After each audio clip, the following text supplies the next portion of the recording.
Une des principales injonctions faites aux femmes, c'est de rester jeune parce que la jeunesse est valorisée comme un critère essentiel de beauté, de réussite et d'accomplissement. Eh ben voyons, rien que ça. Je te parle de ça parce que je viens tout juste d'avoir 45 ans.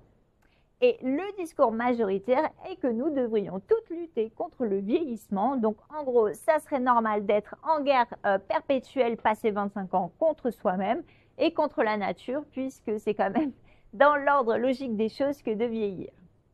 Je ne vous apprends rien, mais cette idée fait bien plus de mal que de bien. Pourquoi vouloir poursuivre des rêves irréalistes et contre nature? C'est totalement et complètement con. Surtout que les conséquences comme la baisse de l'estime de soi face au changement naturel du corps, l'anxiété face au regard des autres ou la perception négative du vieillissement font bien plus de dégâts que le vieillissement en lui-même. Si on se foutait un petit peu la paix, je pense que on accepterait ce qui est et ça serait tellement plus simple et tellement moins énergivore. Je pense qu'il ne faut pas chercher coûte que coûte à vouloir rester jeune, mais plutôt à préserver sa vitalité, parce que ça c'est important, ça c'est intéressant, cela va totalement avec l'idée de s'accepter tout en cherchant à mieux se connaître.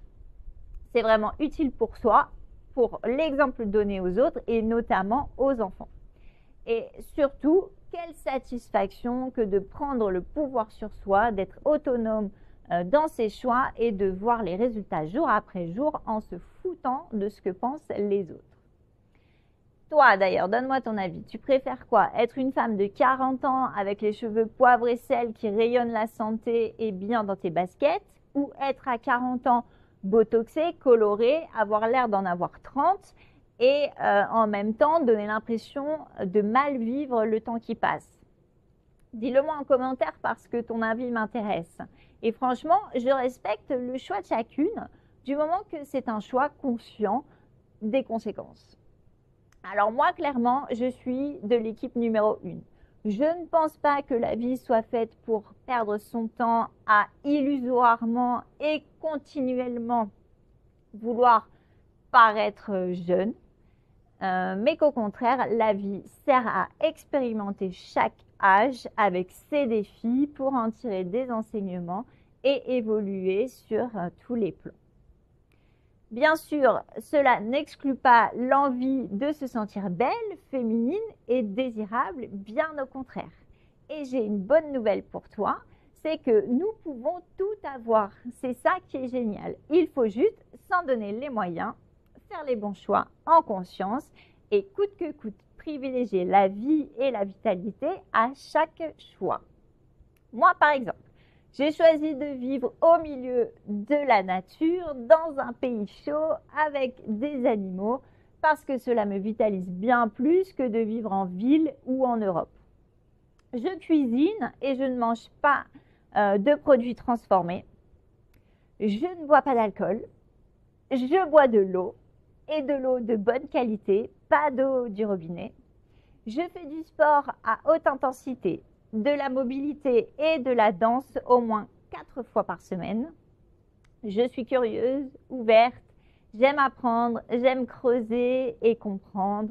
J'essaie aussi de cultiver mon intuition et je m'auto-observe tout le temps.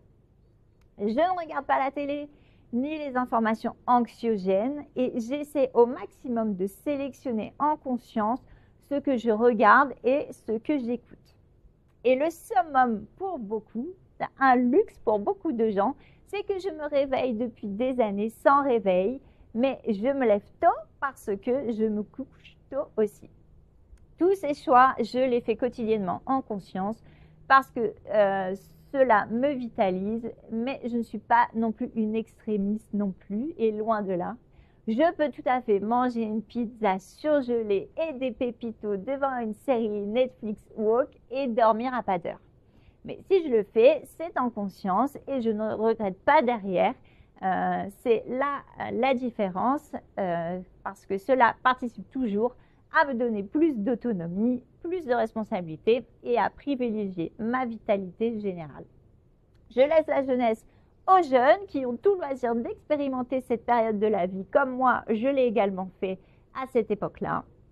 Donc, pour rester jeune, il est essentiel de reprendre son pouvoir personnel, de vivre pleinement et au lieu de lutter contre le vieillissement, luttons plutôt contre la mémérisation.